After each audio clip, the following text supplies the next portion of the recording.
questions to figure this out. But it was really good that she had already had 2 successful brake jobs with our parts.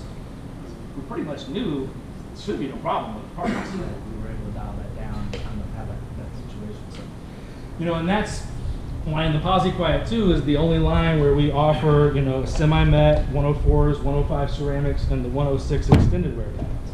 Because you have to have all 3 of those pads to do the brake job right if you're servicing all, you know, all mix, all models. If you go to a mid-grade pad, you're going to sacrifice some things because the mid-grade ceramic pad for an F-150 in the OE world is totally different from the ceramic pad for a Honda Civic.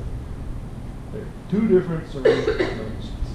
And when you go to mid-grade, you're gonna have to realize that there are some situations that you're putting that pad on a car, it's just not gonna work. It might be okay for a few months, but eventually, you know, it's gonna get stressed, it's gonna get overheated, and it could have a problem. When you go back to the Posi Quiet, you know you're dialing in exactly the type of friction that came with the car. Okay? You see a lot of semi-mets, you know, on your European cars, the more abrasive friction with the softer high carbon rotor, that combination. You know, like I said, the Japanese, literally the European, everybody's pretty much going ceramic now. They're beefing the formulas up. Because we had to change all the formulas because of the copper content on the ceramic pads. Are you guys seeing the little leaks on the boxes on the ceramic, on all the pads that have been coming lately? Are you familiar? Does anybody know really what that means? I mean, most guys don't. So the fish in California are ending up with 3 eyes because of the copper coming off the pads draining into the streams. So California says you got to take copper out of pads, and then, you know, whatever California does, it just ends up coming down the ways. So what that basically means is that leaf mark. So you basically, this is what you'll see. Here's the leaf mark up here. These are metallic pads. They never were an issue because they were metallic pads. Metallic pads never had copper in them. All 3 leaves will be completely shaded. There's no issue with the ceramic copper scenario. This is a 1001 pad that fits a Brembo 4-piston caliper, StopTech 4-piston calipers, all. But you see that there's only 1 leaf shade, so this pad does not meet the copper content. What you have to watch out with this in the whole industry is everyone's changing their formulas. Historically, when we start screwing around with formulas, people start making mistakes. So, and we're not immune to that, but we do our best to be immune to that. And one of the things that we do is we have 4 breakdown monitors in our facility in Compton where we make all the StopTech stuff is made in the TS16949 certified OEM facility. Because we're OEM on the Dodge Viper, if you buy the Time Attack edition, you get a StopTech rotor on there. You buy any F Sport with the F Sport brake upgrade, that's all StopTech rotors, StopTech calipers, all that stuff. So that facility is the facility that all our brake dynos are in, and we also have a friction lab there. So we can make 1 pad and test it. Mix another one and test it and keep going. What copper did for pads was make them last longer. So by removing it, the wear rates are going to plummet if we don't find something good to replace it. That's why you're going to see a lot of ceramic pads still with just 1 leaf shading because no one's done that magic pill yet. And or no one's tested it long enough to make sure they're not going to have any issues. So,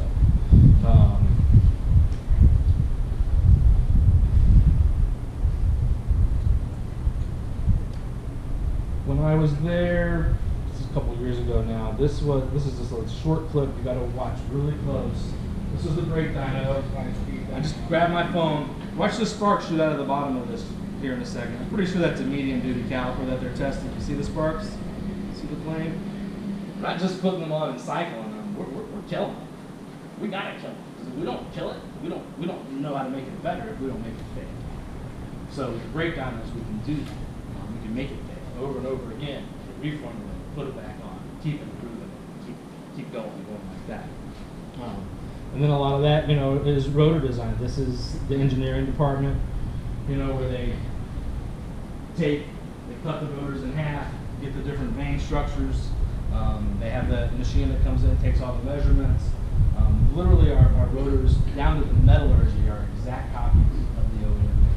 There's some consolidation on some of the, you know, passenger stuff like the Avalon, the Lexus, the Accord, and Civic. So there's a lot of consolidation between those things.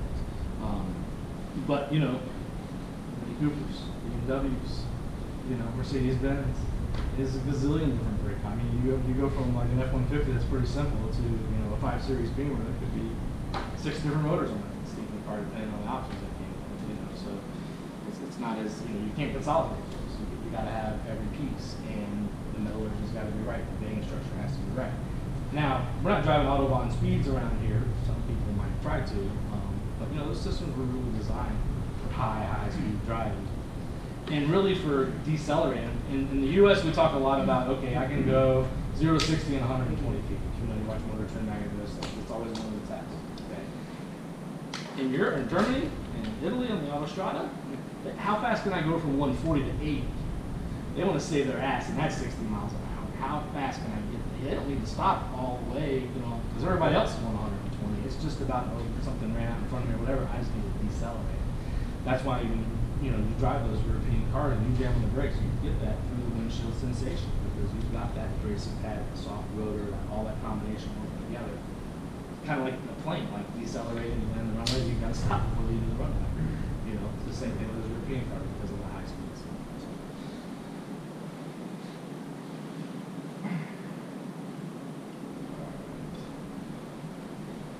All right.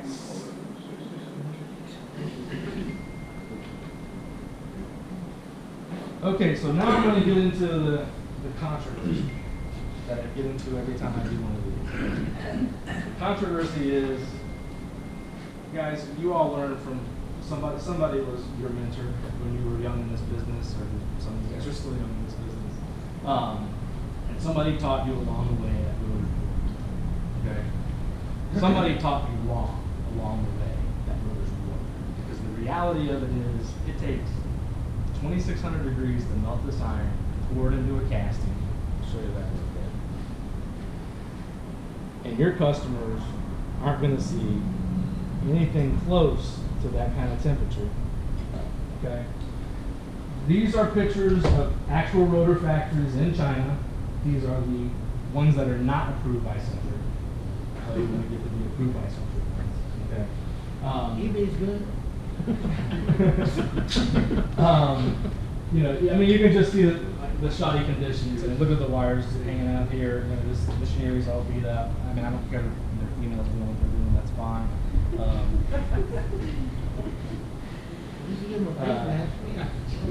This is how they're moving molten iron. Let me tell you something, guys. The most critical part about making a rotor is how hot the iron is when you pour it. Because if it's not hot enough, it doesn't pour right, it doesn't get into all the crevices of the mold properly, it doesn't set up right. And then the next thing is once it sets up right, if it doesn't cool slow enough.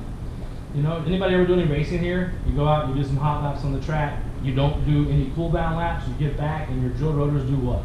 They spider crack every hole. Because you got the rotor super hot and you didn't let it cool down slowly. You just said, okay, this will cool over. And consolidate and cracks. A lot of times to the edge too, that further up hole will just crack to the edge. You got to feed little Lingling now. Say what? But he's got to feed little Lingling at home. Yeah, absolutely. Everybody's got a family. So this is a floor pour operation, guys. This is a mold. They put that casting in. They come through with the buckets and they just pour down there. It's, you know, they got timers. They took the picture out of the guy smoking a cigarette with no shirt on doing this. That was the best effort we all had. Everybody there got their issued blue shirt that day. Yeah. The Oh yeah. The Americans were coming. When the Americans are coming to town, oh, they don't They wear all those dress blue up. shirts. That's not normal. That's only because the big guys are in there. So this is a standard 4-pour operation over there. I'm sure maybe some of you have heard of this 4-pour terminology. It works. If you've bought rotors from retailers, you've definitely put on 4-pour rotors, there's no doubt about it. It just doesn't, you just can't get the consistent quality out of floor pouring that you can out of actually having a manufacturing line, like time moves. Things are not being pulled around in that manner. So, you know, and I don't know, you know, you get a much lower grade scrap iron too. These guys aren't buying good money for the good iron. They want the cheapest recycled, scrap that they can get. No cigarette, but I'm getting close. So, yeah, he didn't get the blue shirt, no. This is, I say this is their cool down procedure. And I really hope not, but I don't know what the hell else it is, because you can't tell if it's defective from manufacturer at that stage of its life. So what I'm trying to get at is you have to have the rotor that hot for it to physically warp like a board, okay? And a lot of what I'm talking about is, I don't want you to convince your customers of this at all. This is not where I'm going. Forget it. I have a hard enough time convincing you guys. Convince your customers to use the pump, okay? But you just have to realize that is not happening with your customers, okay? Here's my Avalon. So here's one of the unique things I can do because I put my own brakes on, and you guys can't. Okay.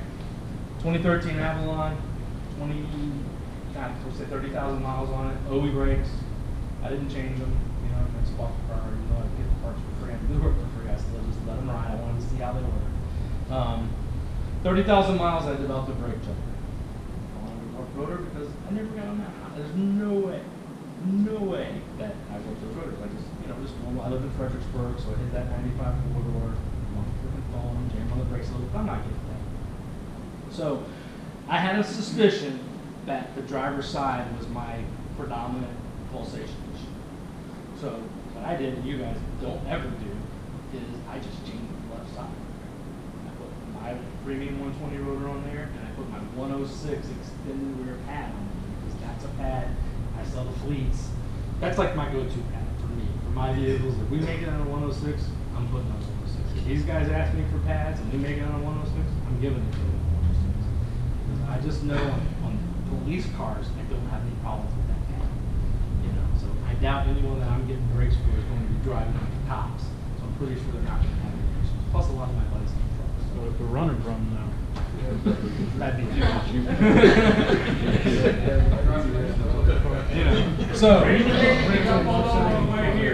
you got pulled over on the way here, me. No freaking inspection sticker. So when you sell brakes for just one side of the car? No. That's my special sample. If you ever get a box with only half, I probably have the other half. Anyway, so this is the Avalon. I went and changed the driver's side. I left the passenger side the way it was. I went out and I did a bed-in procedure because on the 105s, they're going to bed themselves in pretty easily within 500 miles. And it's kind of hard in some of these areas to really go out and do a real bed-in procedure. But if you're putting a 106 on, you have to do it. It's such a harder pad. It needs to be heated up. It needs to transfer the friction over the rubber surface so it's going to become profitable. I gave some to my buddy who had a Mustang before I moved here from Florida, and he went to work, he put them on, came back, my car doesn't stop. I'll be right over, hopped in the car, took it out for a ride. And by the end of this drive, it'll stop. Are you sure? I had to go all the battery was crashed again. They wanted it too, so we went out and I just hopped the crap out of it in town. Sure enough, and by the time we were done, everything was smoking on that sucker, and it stopped on the freaking dime. It just hadn't had time to fit in that. He went to work, I think he drove a mile when he got on the highway and drove a mile when he got off. So he never even got one. So the 106s, you definitely need to do that bed.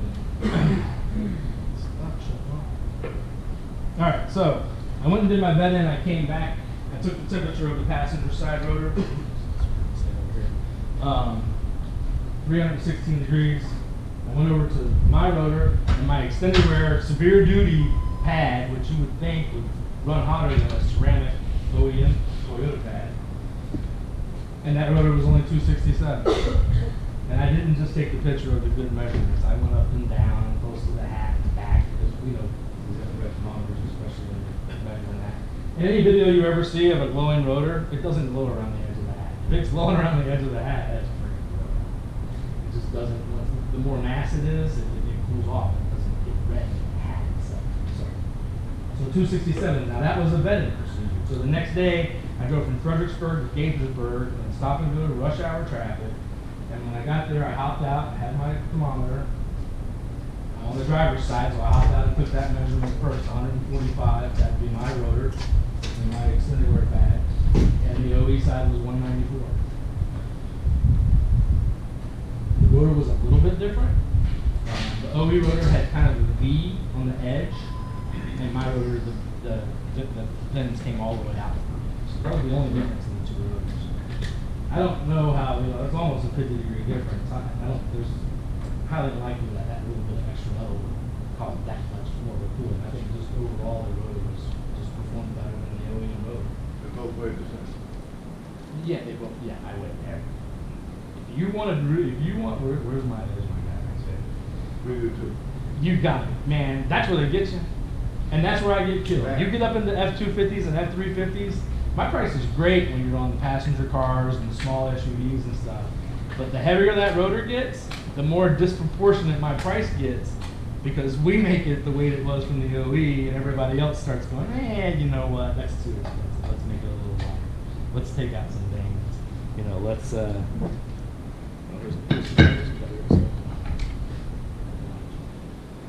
This is designed this way to be 2 different thicknesses. This is the OE stock. But what they start doing to play with it is they take out things, they make this better. Okay. Sometimes it can be at min spec and you pull out a box. No one's really micing a brand new rotor, so we don't really see that. I've seen it because I weigh them, I mic them, I go through them like with a fine tooth comb. So that's what happens. We are not Centric. I'll tell you the one thing we are not. We are not going to come out with a category, a product line, and race everybody to the bottom on price. It's not what we do. We want to win the race of no comebacks, fewer comebacks. That's the race we want. We don't care about being the cheapest guy on the block. There are plenty of shops out there. That's what they want, and there are plenty of shops that will redo that same job over and over again and put the same stuff on it. So what is really going on then? If we have brake judder, what's happening? If the rotor's not working, what's going on? What's going on is uneven pad transfer. All right.